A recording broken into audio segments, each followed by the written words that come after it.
This isn't something I say too often, but thank you very much, Brexit. Perkins signed a contract, agreed a contract with Spurs, and didn't get a work permit. He almost went for £650,000 and a 50% sell-on.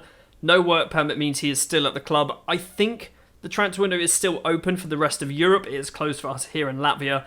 Juve might be coming back in for him.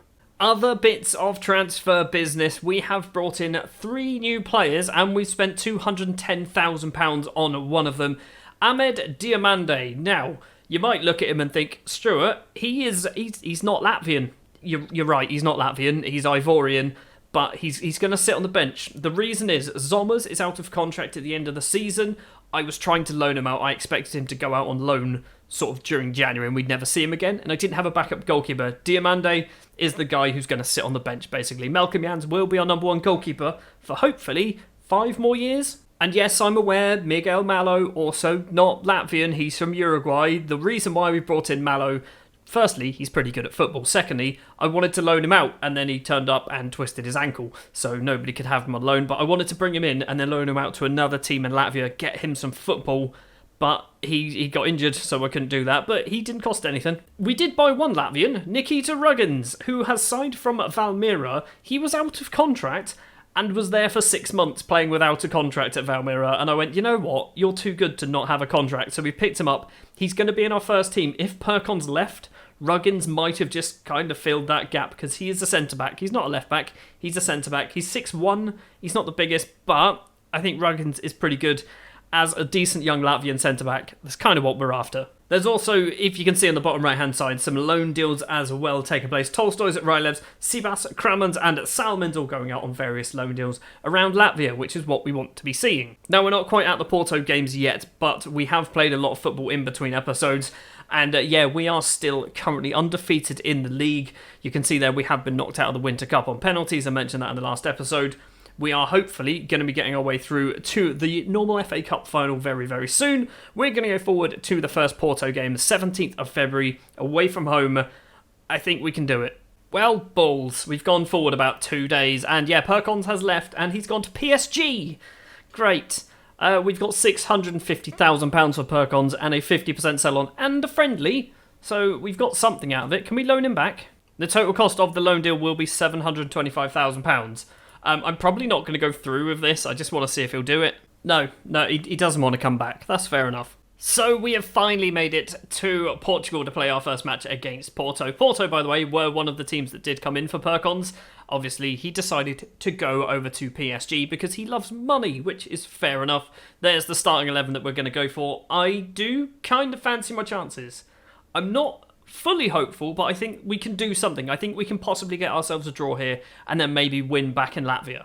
Does look like both teams are playing a 4-2-4 formation, which I don't know whether it's just going to cancel each other out and we're going to get no highlights, or we're going to get lots of highlights. 20 minutes in, and it is Porto with the ball. It's Aguiar, edge of the penalty area, plays it across, Cuesta's there, puts it in the bottom corner. US Malcolm Jans isn't close enough to that one. It is 1-0 to Porto. Straight after the goal, though, are we going to get ourselves back into it? Maris Miglov to Majsaradze. Miglov gets this ball back once again. Edge of the penalty area, loses out. And now counter-attack football from Porto. He's got straight past Yanis Vugels. Montero's still going. Vugels has managed to make up the ground. Montero goes for goal himself. Hits it well wide. It is still 1-0, but the counter-attack from Porto there looked pretty dangerous.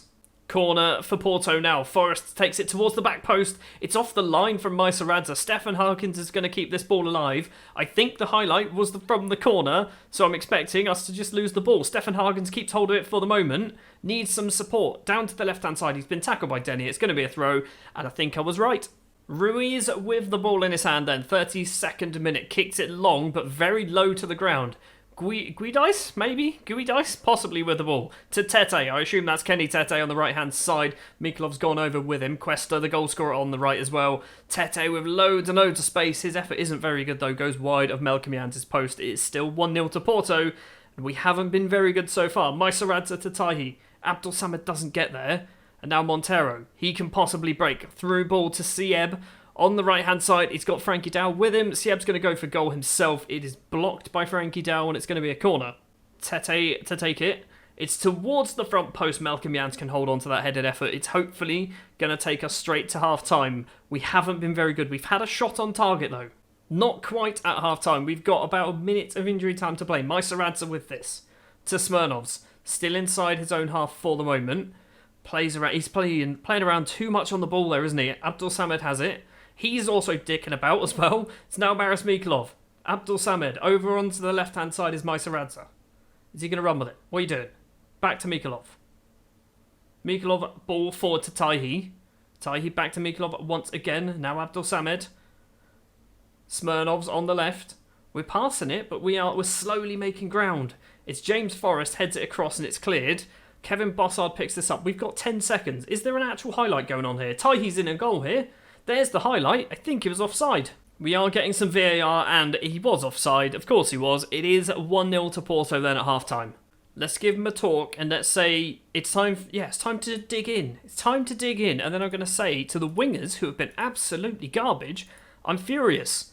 Absolutely furious with you guys. Second half, no changes for us at the moment, although those two wingers and possibly Majsaradze putting themselves on the list to get substituted. It is Smirnovs with a free kick. It's a curling effort. Ruiz makes a good save. It was going well wide, but he made the save nonetheless. We have ourselves a corner. Maris Mikulov is the man to take this with his yellow card. We've got a lot of yellow cards I've just seen. Frankie Dow, one of those players with a yellow card, heads well over the bar. Now a corner for Porto. James Forrest takes it front post this time. It goes to the far corner though and goes over or wide or a little bit of both. Right, wingers, you've just given up. So Smirnovs is coming off for Kapustins. We are then going to do that to put Taihi onto the wing. Stefan Hagen's coming off for Mihail Zierkovs. And that is going to be 2 of our 3 substitutions. The third one, I'm going to hold on for a bit. It might be Taihi coming off. It might be Palsson. We don't know. Heras with a free kick. Yellow carded players all over the pitch by the looks of it. Questa on the right-hand side. Is he their right back? Did their right back score their goal? Montero's effort is blocked. Malcolm Jans just about saves the second one from Luis Diaz. Concedes a corner. It's weird that James Forrest is playing in Portugal. Is that just me that's weird? That's gone wide. It's going to be another corner. Corner comes in fairly quickly. Kevin Bossard gets it clear. It's going to come straight back towards us though, isn't it? Or not. Fair enough. Forrest with a throw this time. Bossard heads that one clear as well. Guidais with it outside the penalty area. Kicks it straight into one of our players, but it's cleared straight to a Porto shirt. Miguel to Guidais. On the right-hand side is a player. Questa is that man. Lots of space to run into. Majsaradze's with him. If Questa goes into the penalty area, I was worried he was going to get tripped. It's cleared. That's a red card. That's a second yellow card for Heras. That is going to make things a little bit more interesting for the final 20 minutes. Throw for Majsaradze to take it. Palsson straight to his feet, because if you stick it on his head, it's about 5 foot off the ground. Bossard inside the penalty area. It's fallen for Yerkovs, who's hit the post. How have we not put that ball in? The highlights carried on as well. Montero with this ball controls it well. He's got no support. Yanis Vugels is with him. He's gone for goal himself. It was a rubbish effort. We should be 1-1. We should be 1-1 now. Final change. Palsson's coming off. Oleg Gorks is going to be the man to come on. Gorks, as I mentioned, I think in the last episode, he hasn't been very good on camera. He's been good elsewhere, but on camera he's been pretty garbage. I thought that found us. What happened? What happened there? So it's 2-0 to Porto. Forrest plays it out to Guidais. First time shot. Malcolm Jans saves it. Majsaradze, I think Majsaradze kicked it into whoever that is. I can't see who it was. He kicked it into one of our players and it just fell to their goal scorer, and it is going to be 2-0 to Porto. It could be 3-0. If this goes 3-0, this is game over. We need an away goal now. We need to get ourselves an away goal. It's Oleg Gorks picks this ball up. He's going to run into the space. He's got the legs to go. He's got past one man. It's not the very best clearance, though. Taihi's picked this ball up. Taihi's effort is just wide of the post. It's going to remain 2-0 to Porto, and I think Porto are going to be picking up the victory here, and we're not going to be lucky enough to get ourselves an away goal. 2-0. 2-0, and we should have scored. We should have scored 1 goal, shouldn't we? I'm going to say... why is my assistant saying, despite the result, I'm pleased? Our best player on the pitch was a 6.7, and he was the goalkeeper. I'm not happy with your performance. I'm going to then talk to everyone who gets a 6-2, 3, 4, I guess. All of you guys, which, great performance. Great performance, lads. I'm not happy with any of your performances. Hopefully that fires them up. Back in a snowy Latvia, and we have changed our formation for the second leg. It's a 4-2-3-1. The 4-2-3-1 gegenpress straight out of the box. We need to score twice. That is what we need to do, and I'm not particularly confident. I know at the start of the episode I said I'm pretty confident I think we might be able to do something. Our performance in the first leg didn't really give me too much hope. 15 minutes in, and we've got ourselves the first highlight, and it is Porto with the ball. Otavio dinks it over. It's Denzel Dumfries on the right-hand side, and Monteiro is there. It is 1-0 to Porto, and that is a terrible, terrible time to concede, because we now need to win 4-1 if we want to get ourselves through to the next round. I think Europe might be finished. Almost at the half-hour mark, David Titov to Stefan Hagens. Titov's come in, by the way, because Bossard is currently out suspended. Abdul Samad with the ball on the right, crosses that ball in, finds Smirnov, heads down to Gorks. First-time shot from the Icelandic man? He's not Icelandic, it's the Latvian. Hits it wide of J.R. Ruiz's post. And now another chance possibly going our way. Smirnovs has this ball, dinks it down the left-hand side, finds Gorks. He's got no support at the moment. Needs to hold up play, back to Meiseradze. Tries to cross it, finds Smirnovs instead. He's managed to cross it. Taihi's there, and Taihi's headed effort as well goes past the post. We have so far had 6 shots in this match, and not a single one of them is on target. And we probably, if we had 2 of them on target, we would have scored a couple of goals, in my opinion. It is 1-0 to Porto at half-time. We need to score 4 goals in the second half, and I'm just going to risk it. Absolutely terrible. People listened. They all listened. First highlight of the second half has taken 62 minutes to get here. Or 62 minutes of the whole game, not of the half. It's Oleg Gorks with the ball, going the wrong way. Meiseradze now has it. Down the left-hand side is Smirnovs in front of the Skinnz Academy dugout. Gorks now. Can he get past his man on the right-hand side or left-hand side? Mendy has stolen it off him, played it all the way back to the keeper. We're going to get some VAR, some goal line tech, but that definitely didn't go in. We have been absolutely rubbish. Taihi's on a 6.2. Right, we're going to go back to this one. We're going to move Taihi up front. We're going to put Stefan Hagens on the right-hand side. In fact, Taihi, yeah, we'll keep you up front for the moment. Let's give you a little bit more time to change into the new formation. We're going to take off Kauna. We're going to bring on Maxims Baranovs. This is Maxims Baranovs.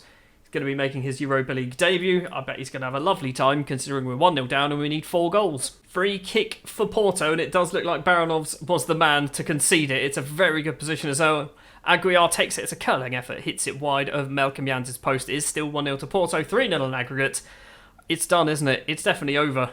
It's another chance. Segun's throw. Frankie Dow heads it clear. Vitinha's going to pick this ball up, though. Right-hand side is Denzel Dumfries with loads and loads of space.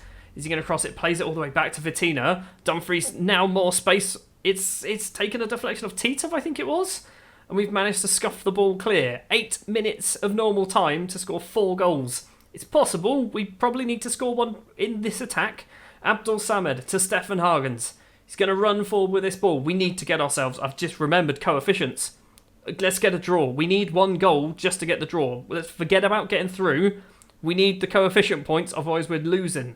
Segun plays it ball into the middle. Monteiro's there. He hits it wide again. Monteiro should have scored probably about 6 goals past us over the course of these 2 matches. They're still coming forward with the ball. I've realised I've done 1 substitution. Segun's in the penalty area. It's a low... He didn't even know. He didn't even know. He was looking away. It came off the back of his ankle. It's 2-0 to Porto. Given up Karen now. We've had 1 shot on target. We had 1 shot on target out of 11. They had 8 out of 15. We had 1 out of 11. I'm going to do it. I'm far from pleased. We were terrible. We were actually terrible. You can't turn around and be demotivated from these performances.